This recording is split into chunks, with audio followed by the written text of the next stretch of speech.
So, folks, Black Monday is approaching. And this year, Black Monday will fall on New Year's Day. And no, it's not Black Friday. It has nothing to do with shopping. It's about teams in the National Football League parting ways with their head coaches. Now, we spoke about this the other day. I feel that there'll be about 7 job openings overall. Now, what do we know? Well, we do know that Ben McAdoo was fired this year by the Giants, and Steve Spagnuolo is in as the interim. Now, Gettleman is a Giants guy. Who knows if he's going to keep Spags? What I'm hearing, the heavy rumor is this, that Jim Schwartz is going to be the favorite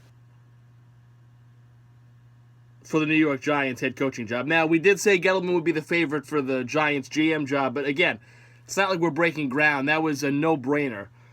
That Gettleman, he's a former Giants guy. He was an executive on a successful team in Carolina. So, it was a no-brainer he was getting the job.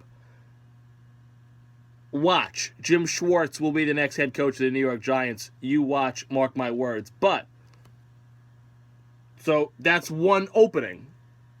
Whether Schwartz will fill it or not, come New Year's Day, it'll be open.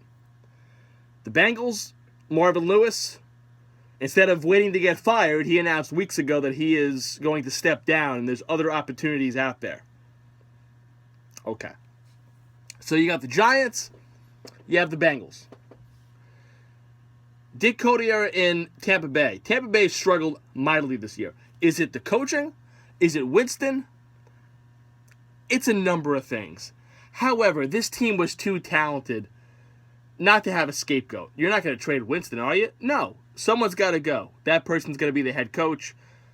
So Tampa's going to be open. Cleveland. Jackson is 1-30. He's coached 31 games in Cleveland. He's won one of them. He's only won one. Now, they may want to keep some continuity and keep him around, but he's a nice guy. I think he'll be a coach in the NFL again, whether it's as a coordinator or he'll get another head coaching gig because, let's face it, it's very tough to win in Cleveland.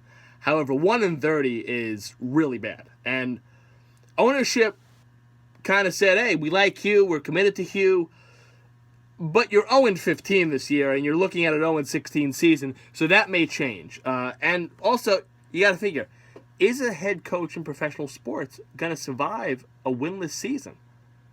If he does, it's remarkable. So that's 4 we're up to now, right? Cincinnati, New York, Giants, because the Jets re-signed Todd Bowles. Tampa Bay, Cleveland. Detroit. I think Jim Caldwell is out in Detroit. Yeah. You paid Stafford all this money. Has he underperformed? Yeah. But also, Detroit had some pieces in place here. And once Aaron Rodgers went down, they should have been a little bit more competitive to be considered to win the division. I think Caldwell's out in Detroit. Chicago, no-brainer. John Fox has not even been close to 500 since he took over in Chicago. Not even close. So that's another job out.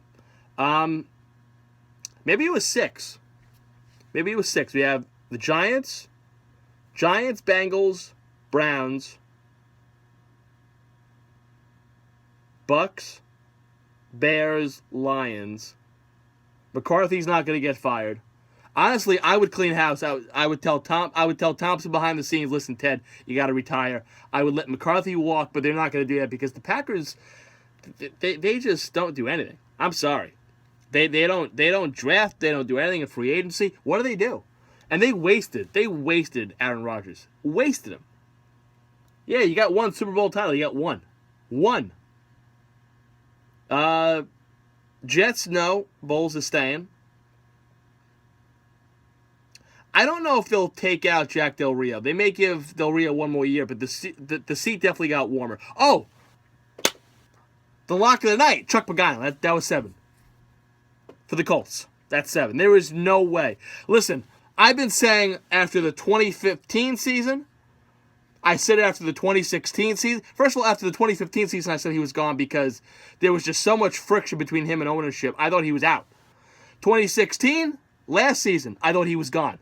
This season, there is absolutely no way. So if you want to go to Vegas, if you got to pay off something and you got to place a big money bet, place a bet that come tonight as the ball is dropping to ring in 2018, Chuck Pagano will not be the head coach of the Indianapolis Colts. Now, you hear rumors, Matt Patricia of the Patriots, he's a pick maybe to be a head coach somewhere. Josh McDaniels, obviously.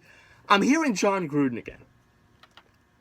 Now, I don't know if this is Gruden's camp that does this, or the NFL does this, or they collaborate because they think it makes for great talk on ESPN or the NFL Network.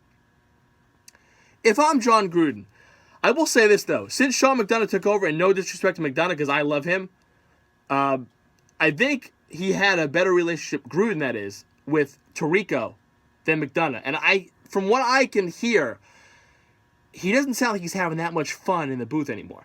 But he's getting paid a boatload of money to be a commentator. He's getting paid a boatload of money. I only see him going 2 places. I see him going in Tampa to work with Winston. And see, the Giants, I don't know, because they don't have a set quarterback unless they're going to draft one. Because Eli, you don't know how many years you have left. If I'm a head coach also, this is what I'm looking at for these 7 openings. Who has the better quarterback? Who has the best quarterback? Then that's where, if I'm a head coach on the market, that's where I'm looking at. But I do think Gruden in Tampa, if he were to come back, makes the most sense. But if he doesn't get a gig, or he doesn't take a gig this time around, then can we please put the John Gruden's coming back to bed? Much like we did with Bill Cowher. After a while, we were like, yeah, he ain't leaving. Gruden, it's still the same thing. It was the same thing with Holmgren, too. Mike Holmgren didn't go into broadcasting, but it was like, oh, he's going to come back. Parcells, the same thing. But maybe if Gruden doesn't get anything this year, then maybe we can stop. But if he comes back, Tampa Bay, or if Oakland throws a curveball and they let go of Del Rio after a disappointing season, maybe he goes back to Oakland. I don't know. But he's going to go where there's a young quarterback that's got potential